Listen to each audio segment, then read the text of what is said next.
Bienvenidos nuevamente a este episodio de Alivia y como verán contamos con la presencia del doctor Rafael Lazo. Rafa, bienvenido. Muchas gracias.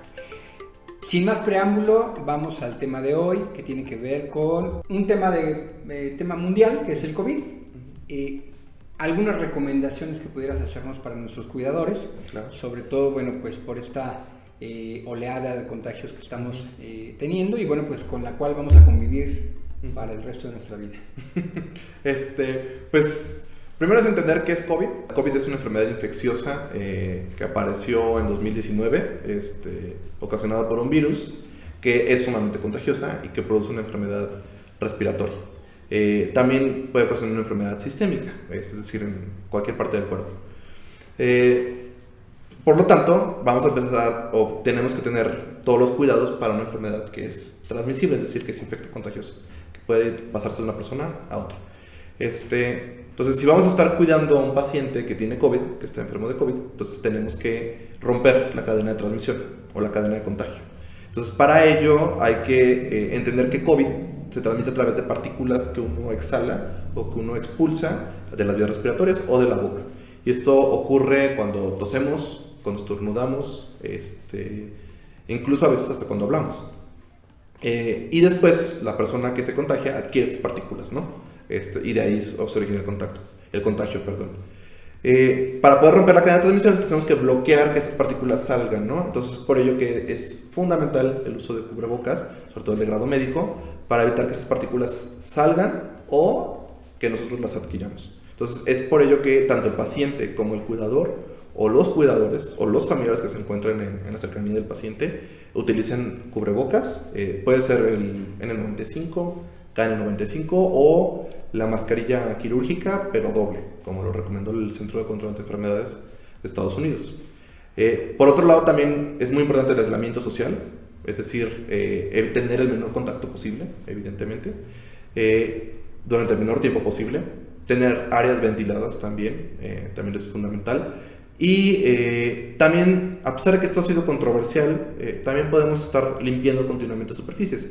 Al principio la CDC, sobre todo para las primeras variantes alfa, beta y delta, sí recomendaba mucho la limpieza de superficies. Actualmente para Omicron estamos viendo que en realidad no es tan transmisible a través de superficies, es decir, la evidencia es controversial. Sin embargo, no es la única enfermedad a la que nos podemos exponer, ¿no? Entonces, no está de más hacer la limpieza de superficies. Totalmente de acuerdo.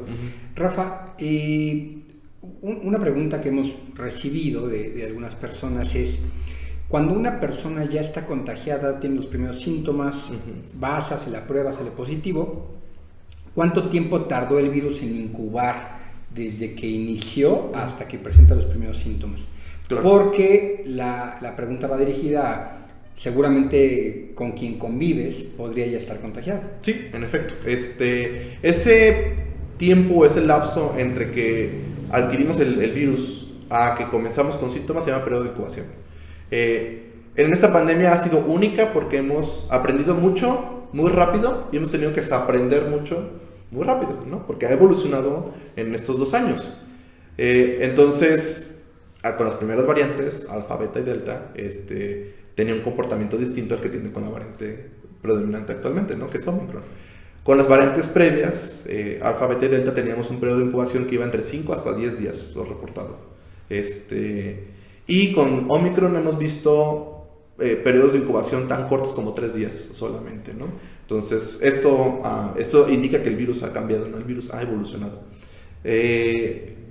Evidentemente, si hemos estado en estrecho contacto con el paciente, con la persona que tiene ya la enfermedad, es probable que ya estemos contagiados, ¿no? Entonces, es por ello que de ahí viene la importancia o el hincapié que ha hecho la autoridad, que ha hecho los médicos y los profesionales de la salud en hacer pruebas continuamente, ¿no? Y en el aislamiento social. Así rompemos esa cadena de contagio.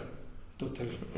Y pues estas personas que ya requieren cuidado, pero que pues también el cuidador pudiera ya estar contagiado, ¿hay algún otro riesgo que corran?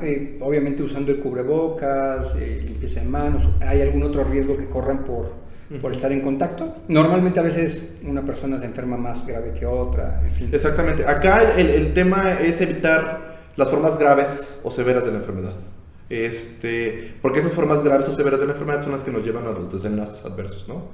Como hospitalización prolongada, en terapia intensiva, estar intubado, o incluso morir. Esos serían los desenlaces adversos. Entonces, dependiendo de las características propias de cada paciente o de cada cuidador, de cada persona, es la probabilidad de que evolucionemos hacia una forma grave o severa.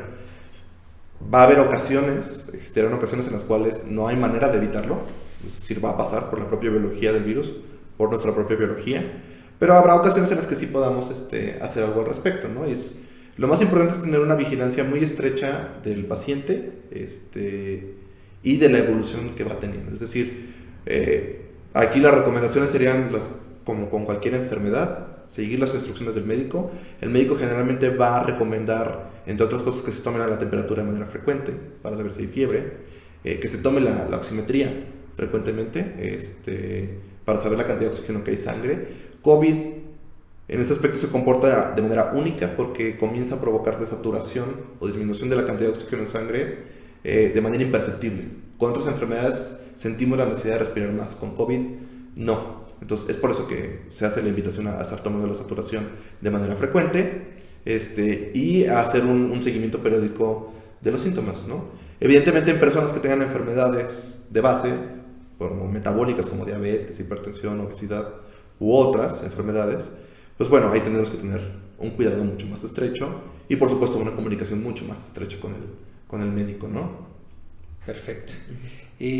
Pues muchísimas gracias por esta plática que hemos tenido sobre este tema que pues anda en boca de todos en este momento, claro, pero que bueno, pues al final del día con estas medidas estoy seguro que los cuidadores pueden tener una mejor evolución de su paciente y por tranquilidad para ellos mismos, ¿no? Sí, por supuesto. Y lo más importante es la prevención. O sea, más que tener los cuidados que uno puede tener con el paciente con COVID, si evitamos que lleguemos a eso, será mejor.